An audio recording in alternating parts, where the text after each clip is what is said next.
तुम एक बदचलन लड़की हो। क्या तुम्हें शर्म नहीं आई? मेरे भाई की अमानत में खायनात करते हुए, उसे बेवफाई करते हुए, तुमने उसके निकाह के होते हुए किसी और के साथ संबंध बनाया। ये सब करने से पहले तुम मर क्यों नहीं गईं? मारिया ने चिल्लाते हुए निशा का बाजू पकड़ लिया। ये वही मारिया थी जो उस पर जान छिड़कती थी। उसकी बचपन की दोस्त और चचेरी बहन जैसी थी, मगर इस वक्त निशा को वो सिर्फ अपनी नंद लग रही थी, क्योंकि दोस्त इस तरह की बातें नहीं कहते। तुम कहना क्या चाह रही हो मारिया? बीजान ने मारिया को निशा से पीछे करते हुए पूछा। उनकी समझ में कुछ नहीं आ रहा था। वो सब मारिया का चीखना चिल्लाना सुन रहे थे। बीजान के पूछने पर मारिया ने कुछ कागज के टुकड़े उनके चेहरे पर फेंके। बीजान, पूछिए अपनी इस लाडली पोती से कि ये गर्भवती कैसे हुई। वो अपराधियों की तरह सर झुकाए खड़ी थी। बीजान और आलिया अम्मा के चेहरे पर तो जैसे हवाइयां उड़ गई थीं और बाकी सबके मुंह हैरानी के मारे खुले के खुले रह गए थे। जी हाँ, आपकी ये पोती जाने कहाँ कहाँ क्या करती रही है। इसे तीसरा महीना चल रहा है। मारिया की जुबान लगातार जहर उगल रही थी और निशा चाहते हुए भी अपनी सफाई नहीं दे पा रही थी। निशा ने कुछ कहना चाहा, मगर उसकी जबान साथ नहीं दे रही थी। वो किसी की आंखों में आंखें नहीं मिला सकती थी, तो बोलने के लिए शब्द कहाँ से लाती। आलिया अम्मा ने आगे बढ़कर निशा के चेहरे को अपने हाथों में लिया और उसकी आंखों में देखते हुए कहा, बता दे मेरी बच्ची, ये सब झूठ है। तुम हमारी इज्जत को इस तरह सरेआम बेइज्जत नहीं कर सकती। ये झूठ है ना? उन्होंने पूरे यकीन के साथ सवाल किया, मगर निशा ने फिर से सर झुका लिया। आलिया अम्मा अविश्वास में 2 कदम पीछे हट गईं, यानी वो सचमुच गर्भवती थी। फिर अचानक उन्होंने जोर से निशा के मुंह पर थप्पड़ मारा और पूछा, ये किसका पाप है? मारिया ने नफरत से निशा को देखा। उसे निशा का चुप रहना बुरा लग रहा था। बता क्यों नहीं रही कि किसके पाप को अपने पेट में पाल रही हो? मेरे मासूम भाई को धोखा देते हुए तुमने जरा भी नहीं सोचा। उसकी गैर मौजूदगी का फायदा उठाया तुमने। निशा ने तड़प कर सर उठाया। मैंने कोई पाप नहीं किया। ये मेरा और असद का बच्चा है। अभी ये शब्द उसके मुंह में थे कि ताई ने आगे बढ़कर उसके चेहरे पर थप्पड़ मार दिया। खबरदार, जो मेरे बेटे पर अपने पाप का इल्जाम लगाया। वो बेचारा तो निकाह के 2-3 दिन बाद ही बाहर चला गया था। उस पर ये इल्जाम लगाने की कोशिश भी मत करना। ताई ने उसे उंगली उठाकर चेतावनी दी। बीजान ने मारिया को देखा। तुम्हें ये सब कैसे पता चला? मारिया ने बताना शुरू किया। अगर आज मैं इसका पीछा करके डॉक्टर तक ना पहुंचती, तो हमें पता ही नहीं चलता कि कितने आगे बढ़ चुकी है। मारिया ने जमीन से सारी रिपोर्ट्स उठाकर बीजान के सामने रखी और बताने लगी, मुझे काफी दिनों से इसकी खराब तबीयत देखकर शक हो रहा था। ये आजकल बार बार डॉक्टर के पास जा रही थी, तो मुझे परेशानी हुई कि बात क्या है। इसलिए मैं इसके पीछे गई, लेकिन ये बात निकलेगी ये मैंने कभी सोचा भी नहीं था। निशा रोते हुए बीजान के सामने हाथ जोड़कर खड़ी हो गई। बीजान, मेरा यकीन करें, मैंने कोई पाप नहीं किया। ये मेरा और असद का जायज बच्चा है। मारिया ने तिरस्कार भरे अंदाज में उसे देखा और तालियां बजाते हुए बोली, वाह, कितनी चालाक औरत हो तुम। तुम्हें अच्छे से पता है कि पिछले 2 महीने से असद भाई से हमारा कोई संपर्क नहीं है, तो तुमने मौके का फायदा उठाकर उसी का नाम ले लिया। निशा ने इनकार में सर हिलाते हुए कहा, मैं कोई मौका नहीं उठा रही, मैं सिर्फ सच बता रही हूँ। ये मेरा और असद का ही बच्चा है। मुझसे कोई भी कसम उठवा लें। आलिया अम्मा तो जैसे टूट ही गई थी। तुमने मेरी परवरिश पर सवाल खड़ा कर दिया निशा। मैंने तुम्हें ऐसी परवरिश तो नहीं दी थी। सबसे पहले तो मैंने तुम्हें इज्जत और शराफत का सबक सिखाया था। तभी बाहर गाड़ी रुकने की आवाज आई। घर के मर्द काम से वापस आ चुके थे और उनमें थे ताया जान और निशा के अब्बू जान, जिन्हें सब आगा जान कहते थे। बेजान एकदम खड़ी हो गई और फुसफुसाती हुई बोली, खबरदार, ये बात घर के मर्दों तक न पहुंचे। सब चुप हो जाओ। मारिया को ये मंजूर नहीं हुआ। बेजान, हम कब तक और किस किस से ये बात छुपाएंगे? मामला हद से आगे बढ़ चुका है। ताई ने निशा की तरफ देखते हुए गुस्से भरे लहजे में कहा, मैं इस बेशरम और बदचलन लड़की को अब अपनी बहू बिल्कुल नहीं रहने दूंगी। जैसे ही असद से मेरा संपर्क होता है, मैं उसे सबसे पहले तलाक देने को कहूंगी। निशा ने दुख से खुद को देखा। वो किस मोड़ पर आ खड़ी हो गई थी। न सिर्फ उसके बच्चों को सवालों के घेरे में ला दिया गया था, बल्कि उसका घर भी टूटने की कगार पर था। उसने बेजान के पैर पकड़ लिए। मुझे बस असद से बात करने दें, मैं आपको अपनी सच्चाई साबित कर दूंगी। जैसे ही आपका उससे संपर्क हो, आप सबसे पहले यही पूछ लीजिएगा। तब तक मुझे एक मौका दीजिए। अगर मैं झूठी निकली, तो आप जो सजा देंगी, मैं बिना सवाल किए मान लूंगी। उसके लहजे की सच्चाई पर बेजान को ना चाहते हुए भी यकीन करना पड़ा। वैसे भी वो नहीं चाहती थी कि घर की इज्जत और ये मामला लोगों की जुबान तक पहुंचे। इसलिए उन्होंने निशा को उसके कमरे में रहने का आदेश दिया और जल्द से जल्द असद से संपर्क करने की बात कही। कमरे में आकर निशा फूट फूट कर रोने लगी। उसे अपने चेहरे पर पड़े थप्पड़ों के निशानों से उतनी तकलीफ नहीं हो रही थी जितना मारिया के कटु शब्दों से हुई। वो तो उसकी दोस्त और हमराज थी, बचपन से दोनों साथ थीं। फिर वो उस पर इतना बड़ा इल्जाम कैसे लगा सकती थी? क्या वो उसे बिल्कुल नहीं जानती थी कि मैं ऐसी लड़की नहीं हूँ? उसका दुख बढ़ता ही जा रहा था। उसने एक उम्मीद के तहत फिर से असद का नंबर डायल किया, लेकिन हर बार की तरह इस बार भी वही निराशाजनक जवाब था कि नंबर बंद है। असद अहमद, मैं तुम्हें कभी माफ नहीं करूंगी। तुमने मुझे सवालों के घेरे में लाकर रख दिया। वो सबको सफाई देते देते थक चुकी थी कि उसने कोई पाप नहीं किया, लेकिन कोई उसकी बात पर यकीन करने को तैयार नहीं था। उस एक रात ने उसकी पूरी जिंदगी को अपनी चपेट में ले लिया था। अगर वो रात उसकी जिंदगी में ना आई होती, तो आज उसे सबके सामने कटघरे में ना खड़ा होना पड़ता। वो मारिया के कमरे में चली गई। मारिया ने उसे देखकर नफरत से मुंह फेर लिया। तुम कैसे सोच सकती हो कि मैं बदचलन हूँ? सच तो ये है कि तुम्हारा भाई जाने से पहले मुझसे संबंध बनाकर गया था। याद करो वो दिन जब सब लोग शादी में गए थे और हम तीनों घर पर अकेले थे। ये मेरे निकाह के 2 दिन बाद की बात है। निशा उसे याद दिलाते हुए खुद भी उस दिन में पहुंच गई थी। उस दिन घर पर कोई नहीं था।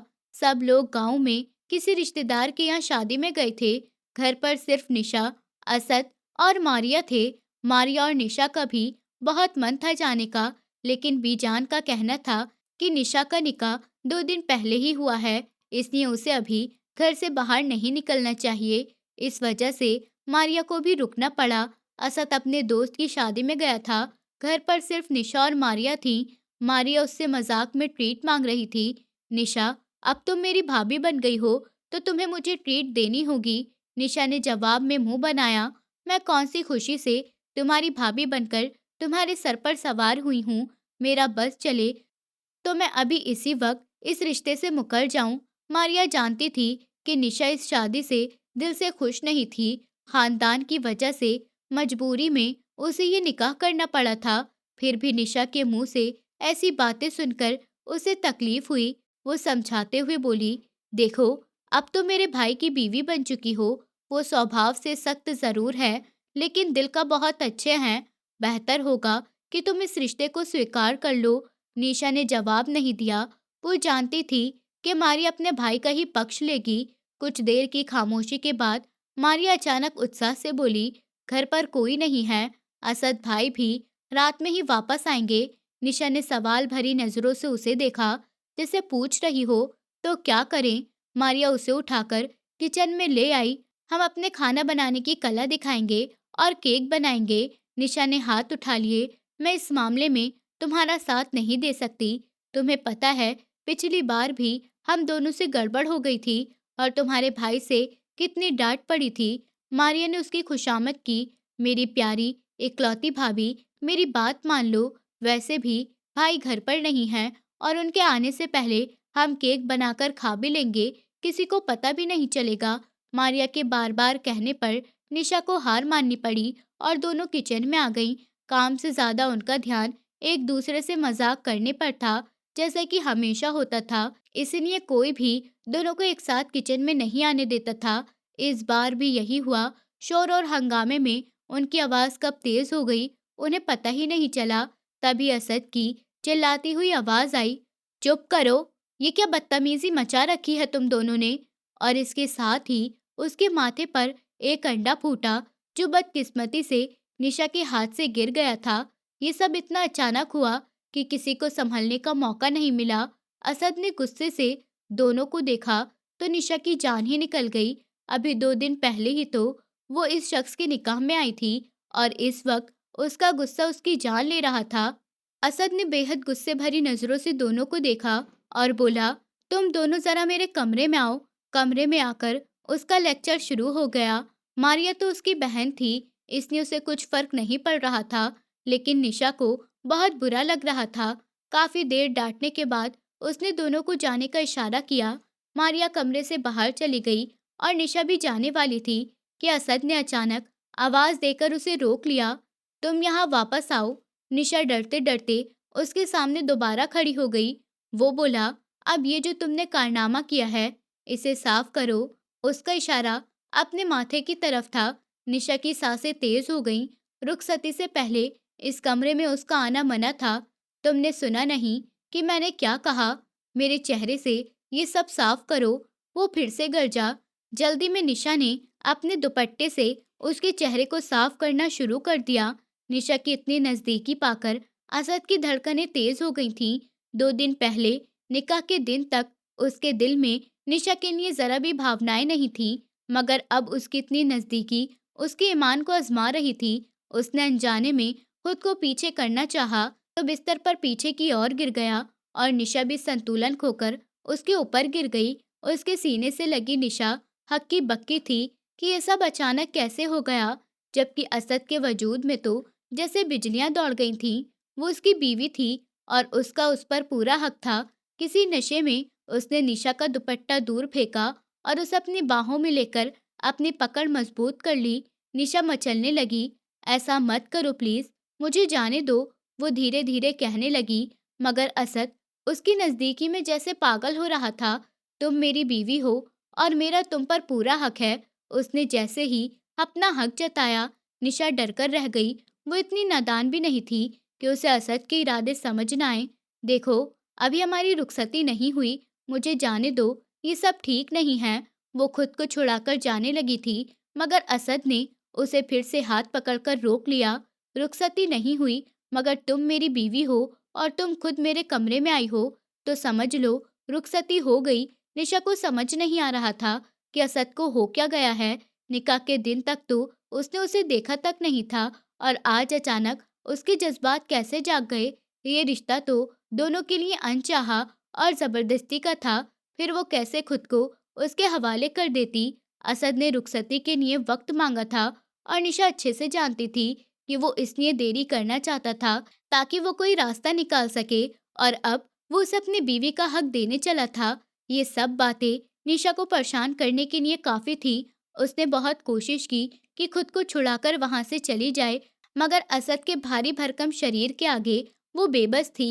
आखिरकार वही हुआ जो वो चाहता था। सुबह जब निशा की आंख खुली तो खुद को उस हालत में देखकर वो रोने लगी। असद बेफिक्री से दूसरी ओर करवट लिए सो रहा था। रात को जो कुछ हुआ उसकी खबर सिर्फ उन दोनों को थी। मारिया भी ये समझ रही थी कि निशा अपने कमरे में होगी। निशा भागते हुए अपने कमरे में आ गई। वो खुद का सामना करने से भी डर रही थी। भले ही वो उसकी बीवी थी, मगर उनकी रुखसती नहीं हुई थी। अब वो सबका सामना कैसे करेगी, ये सोचकर उसका दिल कांप रहा था। मारिया नाश्ते के लिए उसे बुलाने आई तो निशा ने कंबल में मुंह छुपा लिया। उसे डर था कि कहीं मारिया उसके चेहरे से सारा राज ना पढ़ ले।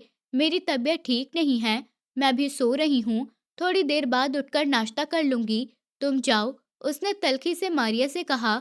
मारिया उसके रवैये पर हैरान होकर चली गई। अभी थोड़ी देर में सब आएंगे और अगर किसी को पता चल गया तो क्या होगा। फिर उसने खुद को तसल्ली दी कि उसमें उसकी कोई गलती नहीं है, ये सब असद का ही कसूर है, सब उसी से जवाब मांगेंगे, उसे डरने की जरूरत नहीं। मगर फिर भी वो डर रही थी कि अगर आलिया अम्मा ये किसी और ने पूछ लिया तो उस रात की बात कैसे बताएगी। दोपहर तक वो कमरे से बाहर नहीं निकली। शाम को बीजान उसके कमरे में आई तो डर के मारे निशा की जान निकल गई। उसे लगा कि बीजान को सब पता चल गया है। अब मैं इन्हें क्या जवाब दूंगी? बेजान के पैर पकड़कर माफी मांग लूंगी। वो सोचने लगी, वो जानती थी कि हवेली में खानदानी रस्मों और परंपराओं को बहुत अहमियत दी जाती है।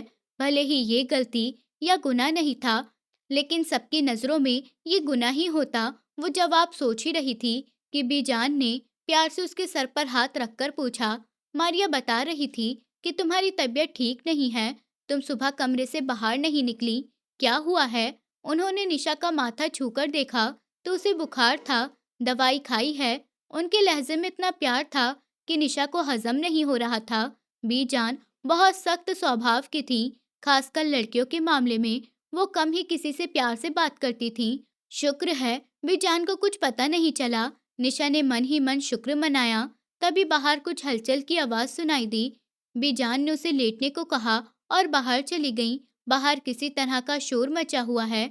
निशा ने उलझन में सोचा, वो आलिया अम्मा के आने का इंतजार कर रही थी, लेकिन वो कहीं व्यस्त थी। 1 घंटे बाद वो निशा के कमरे में आई। सॉरी बेटा, असल में असद की शाम की फ्लाइट है, वो लंदन जा रहा है। सब उसकी पैकिंग और उसे विदा करने में व्यस्त हैं।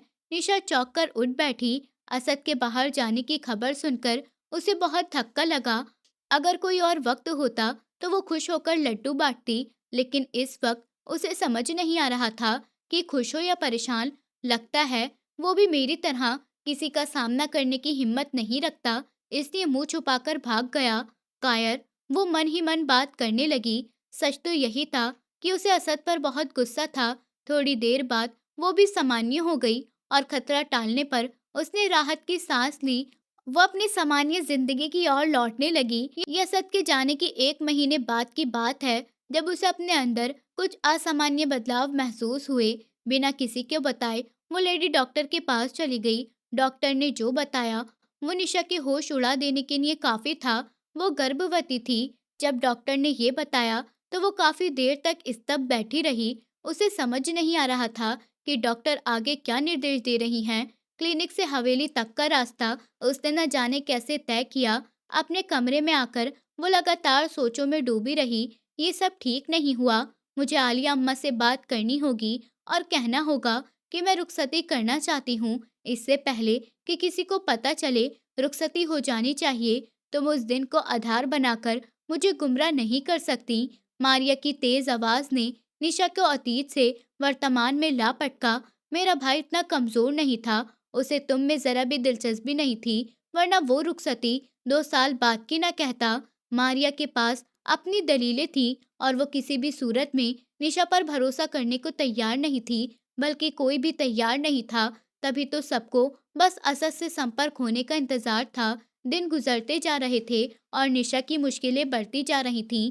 एक तरफ घर वालों को असद की चिंता थी कि इतने समय से उससे कोई संपर्क नहीं हो पा रहा था, और दूसरी तरफ निशा का मामला भी बेजान की समझ से बाहर था। वो चाहती थी कि निशा का गर्भपात करवा दिया जाए, लेकिन फिर सोचती थी कि अगर ये वाकई असद का बच्चा हुआ तो वो अपने खानदान के वारिस को कैसे खत्म करवा सकती हैं। इसी सोच ने उन्हें अब तक रोके हुए था, इसलिए वो पूरी ताकत से चाहती थी कि असद से संपर्क हो जाए। फिर वो हुआ जो किसी ने सपने में भी नहीं सोचा था। किसी जानने वाले के जरिए खबर मिली कि संभावत असद की मृत्यु हो चुकी है। उस शख्स का कहना था कि लंदन में मुसलमानों के खिलाफ रैली निकली थी और कई मुस्लिम छात्र उसकी चपेट में आ गए थे। कईयों को गिरफ्तार कर लिया गया और बाद में उनका कोई अता पता नहीं मिला। बदकिस्मती से असद भी उनमें शामिल था। इस खबर ने हवेली में कोहराम मचा दिया। ताया और ताई का तो जैसे सब कुछ लुट गया था। उनका रो रो कर बुरा हाल था। आखिर वो उनका इकलौता बड़ा बेटा था। बीजान इस खबर को सुनकर बिस्तर पर पड़ गई और कई दिन तक उठ न सकी। अब सब अपने अपने गम में डूबे थे। ऐसे में किसी का ध्यान निशा की ओर नहीं गया। निशा न जीवितों में थी न मृतकों में। उसका एकमात्र सहारा असद था, जो वापस आकर उसका पक्ष लेता। मगर अब ये भी मुमकिन नहीं था। जब तक घर वाले असद के शौक से उभरे, तब तक निशा का चौथा महीना भी खत्म होने वाला था। बीजान को होश आया और उन्होंने घर के मामलों पर फिर से ध्यान दिया। सबसे पहले उन्होंने आलिया अम्मा को आदेश दिया कि निशा को लेकर जाएं और डॉक्टर से कहें कि इस बोझ से उनकी जान छुड़ाए। ये बीजान की समझदारी थी कि उन्होंने अब तक घर के मर्दों को निशा की हालत का पता नहीं लगने दिया था। अगर ये पहले या दूसरे महीने की बात होती तो शायद निशा ये होने देती, लेकिन अब 4 महीने हो चुके थे और उसे अपने बच्चे से मोहब्बत हो गई थी। उसके अंदर ममता जागने लगी थी। उसने ज़ोर-शोर से इनकार कर दिया कि वो किसी भी कीमत पर गर्भपात नहीं करवाएगी। एक बार फिर आलिया अम्मा का हाथ उस पर उठा, "तुम हमें और कितना बेइज्जत करना चाहती हो? अभी तक ये बात खानदान तक नहीं पहुँची है, वरना सोचो हम कितनी ज़िल्लत में गिर जाते। तुमने हमें किसी को मुँह दिखाने लायक नहीं छोड़ा।" निशा उनके पैरों पर गिर पड़ी। "मेरा यकीन करें, मैंने कोई पाप नहीं किया। मैं सबसे बड़ी कसम खाने को तैयार हूँ, लेकिन मैं अपने बच्चे को अब खत्म नहीं होने दूँगी।" मगर कोई उसकी बात नहीं माना और उसे ज़बरदस्ती डॉक्टर के पास ले गए। डॉक्टर ने उसका अच्छे से मुआयना किया और कहा कि अब गर्भपात करना माँ की सेहत के लिए खतरनाक है, दोनों की जान जा सकती है। ये सुनकर निशा को लगा कि उसकी दुआएं कबूल हो गईं। वो किसी भी कीमत पर ये पाप नहीं करना चाहती थी। क्लिनिक से लौटते वक्त वो सारे रास्ते असद से शिकायत करती रही। पहले तो वो उससे नफरत जताती थी, क्योंकि उसी की वजह से वो इस हाल में पहुंची थी। मगर जब से उसकी मृत्यु की खबर मिली, उसका दिल कुछ नरम हो गया था। बेजान का इरादा था कि निशा का गर्भपात करवाकर उसे किसी रिश्ते में ब्याह कर घर से विदा कर दें, लेकिन डॉक्टर ने उनकी सारी उम्मीदों पर पानी फेर दिया। कुछ दिनों बाद बेजान ने निशा को बुलाया और गंभीरता से बात की। "देखो, हम सब जानते हैं कि तुम्हारे निकाह के 2 दिन बाद ही असद बाहर चला गया था और इन 2 दिनों में ऐसा कुछ नहीं हुआ।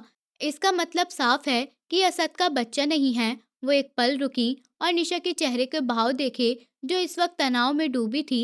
"तुम बता दो कि इस बच्चे का बाप कौन है, हम तुम्हें उसके साथ रुखसत कर देंगे। इससे हम सबकी इज्जत बच जाएगी।" निशा अब क्या कहती, जितना वो शर्म और लिहाज कर रही थी।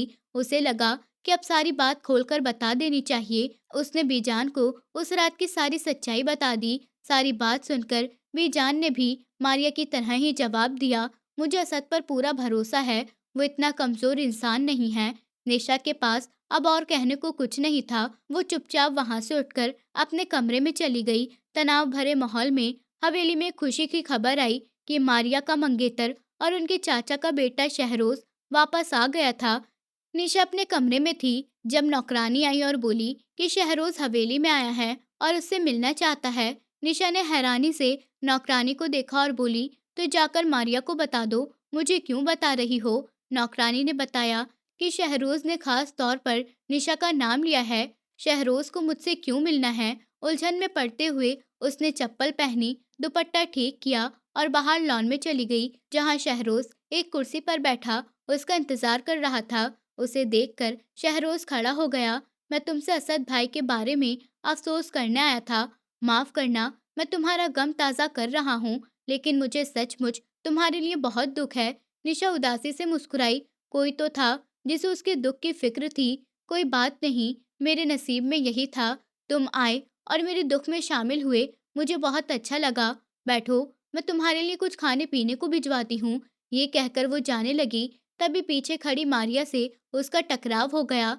"तुम यहाँ खड़े होकर शहरोज से क्या बातें कर रही हो?" मारिया ने तेज लहजे में पूछा। उसे अपने मंगेतर के पास निशा का खड़ा होना बिल्कुल पसंद नहीं आया। निशा घबरा गई। आजकल वो मारिया से बहुत डरने लगी थी, क्योंकि वो बात बात पर लिहाज नहीं करती थी। "मैं बस जा ही रही थी।"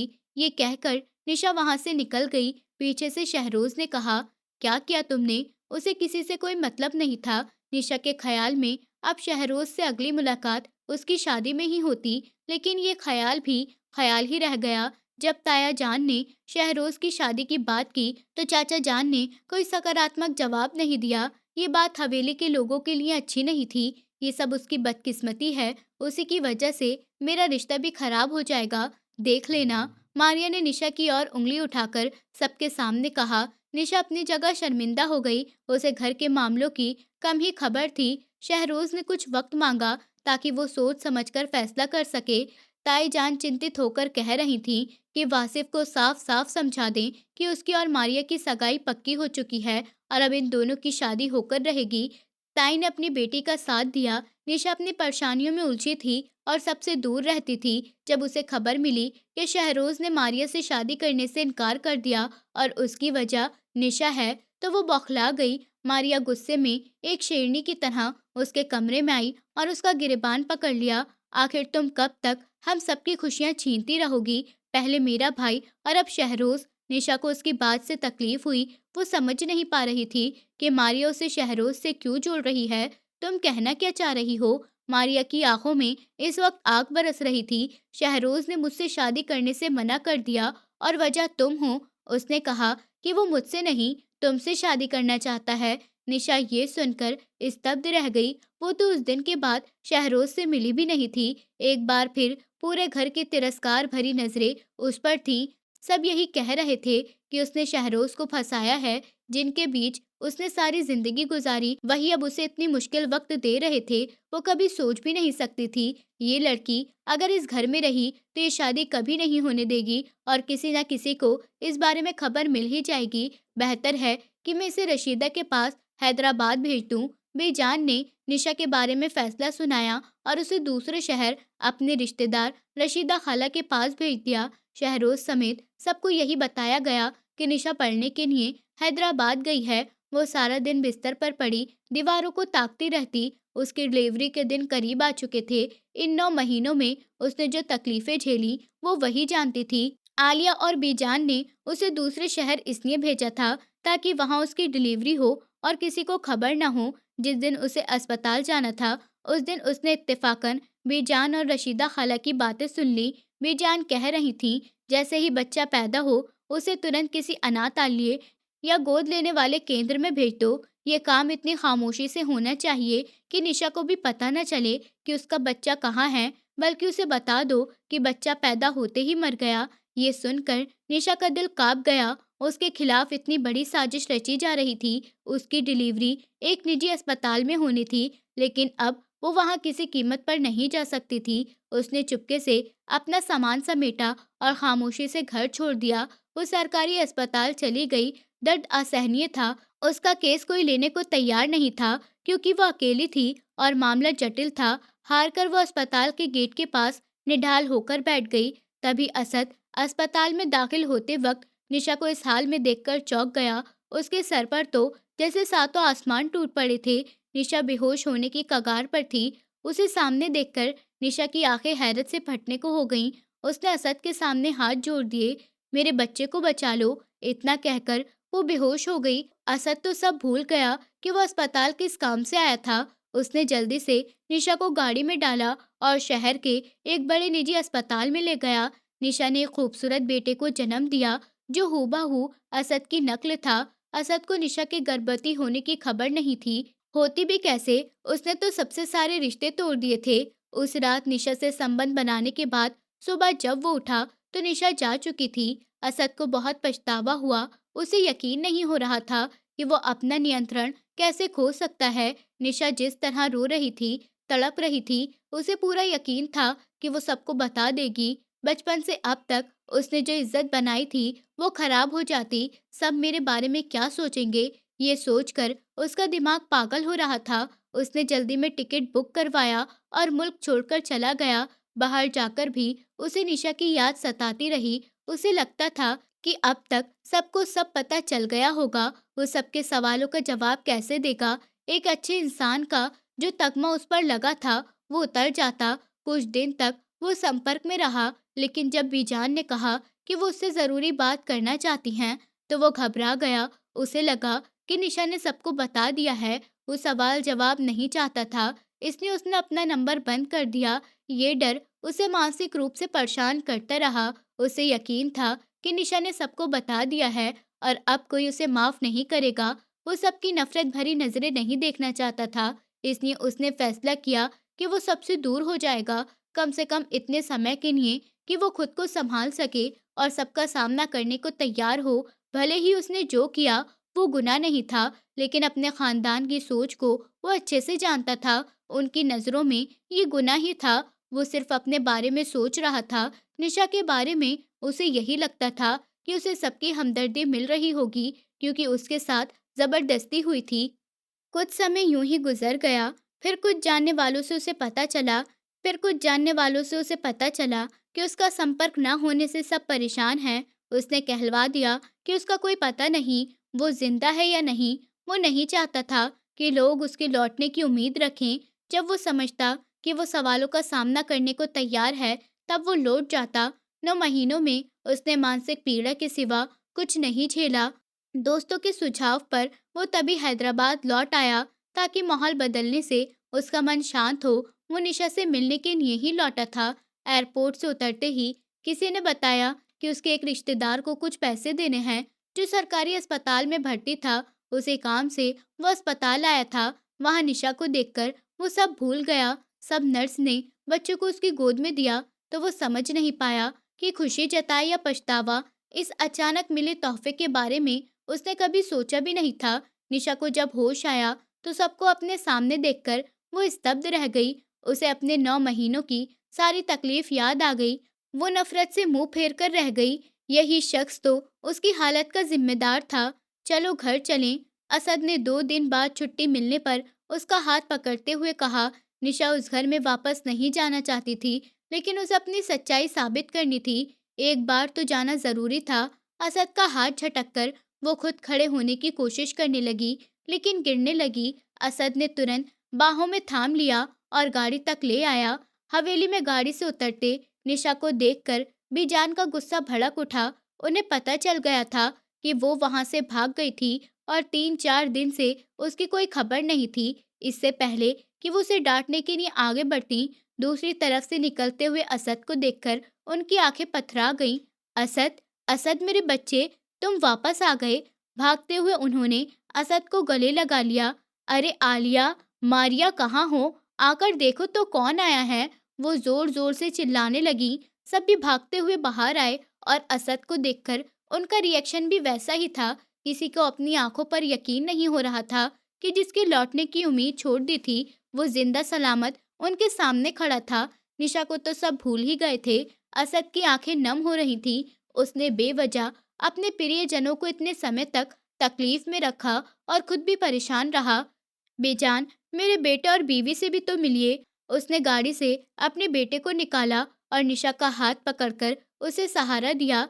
तुम्हारा बेटा? बेजान हक्की बक्की रह गई। बल्कि सिर्फ वो ही नहीं, बाकी सब भी ये सुनकर हैरान रह गए।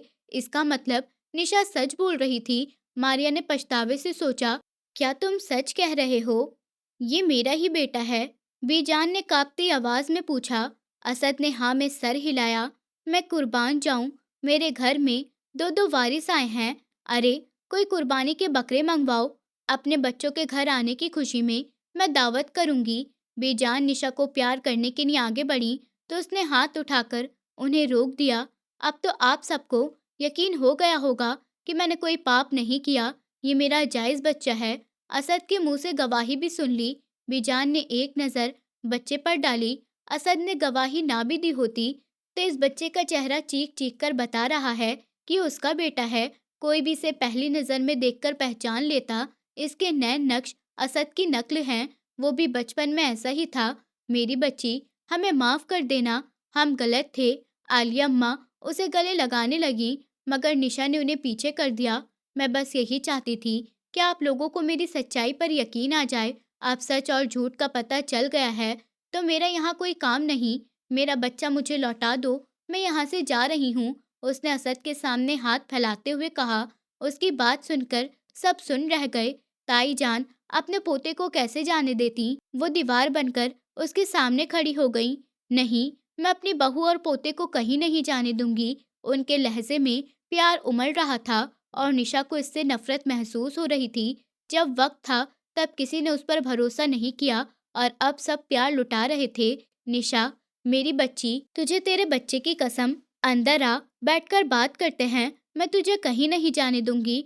आलिया अम्मा ने उसके सामने हाथ जोड़ दिए। निशा ने कमरे में खुद को बंद कर लिया। उसे अपने खून के रिश्तों की शक्लें देखने का भी मन नहीं था। उनकी माफी अब किसी काम की नहीं थी। असद को सबके मुंह से पता चला कि 9 महीनों में निशा पर क्या गुजरी। वो शर्मिंदगी के मारे कुछ बोल न सका। उसे खुद पर गुस्सा आ रहा था कि उसकी वजह से एक मासूम की जिंदगी नर्क हो गई थी। अब्बा और ताया को अब जाकर सारी बात पता चली थी। सबकी अच्छे से खबर लेने के बाद वो निशा के पास आए। वो अपने अब्बा के गले लगकर रो पड़ी। बाप को इतना व्यस्त नहीं होना चाहिए कि अपनी औलाद से मिलने का वक्त ना हो। वो ना चाहते हुए भी शिकायत कर बैठी। उसने सोचा कि अच्छा ही हुआ कि तब इन दोनों को कुछ पता नहीं था, वरना सबके साथ साथ उनकी नफरत भरी नजरों का सामना करना पड़ता तो शायद वो मर ही जाती। अब्बा और ताया ने उसे खूब प्यार किया और असद समेत सबको माफ करने की सलाह दी, मगर निशा का दिल पत्थर हो चुका था। जब असद कमरे में आया तो निशा ने मुंह फेर लिया।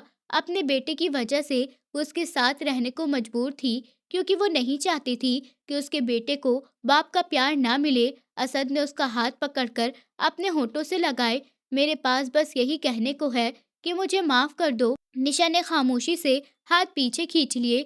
घर आए 1 महीने से ज्यादा वक्त गुजर चुका था और इस दौरान वो सिर्फ अपने बेटे के साथ व्यस्त रहती थी, किसी से कोई संबंध नहीं रखा। असद कई कई घंटे उसके पास बैठता, उसके सामने हाथ जोड़ता, पैर पकड़ता, मगर वो बेपरवाह रहती। वो उसके हाथ चूमता, माथे पर प्यार करता, गले लगाता, मगर वो कोई जवाब न देती। बाकी सब भी उसके पास आते, मगर वो मुंह फेर लेती। मारिया शादी करके इस घर से जा चुकी थी और निशा उसकी शादी में शामिल नहीं हुई। हालांकि जाने से पहले मारिया ने बहुत माफी मांगी थी। दिन गुजरते जा रहे थे और निशा का ठंडा रवैया ज्यों का त्यों था।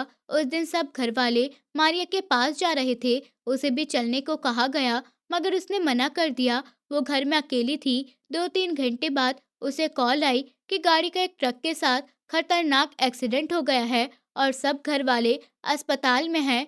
ये सुनकर निशा के हाथ पांव ठंडे पड़ गए। उसे लगा कि उसकी जान निकल रही है। अपने बेटे को नौकरानी को सौंपकर वो अस्पताल भागी। सबको चोटें आई थी, किसी को कम, किसी को ज्यादा, मगर असद की हालत बहुत खराब थी, क्योंकि वो ड्राइविंग सीट पर था। अपने लोगों को इस हाल में देखकर वो रो पड़ी। सारी नाराजगी और कफगी एक पल में खत्म हो गई। अगर वो सोचती थी कि वो सबसे रिश्ते तोड़कर खुश रह सकती है और उसे कुछ फर्क नहीं पड़ता, तो वो गलत थी। उसे सबको इस हाल में देखकर फर्क पड़ा, खासकर असद को आईसीयू में देखकर उसका दिल जैसे रुकने वाला था। उसे असद का प्यार याद आने लगा, जो वो पिछले 1.5 महीने से उस पर लुटा रहा था।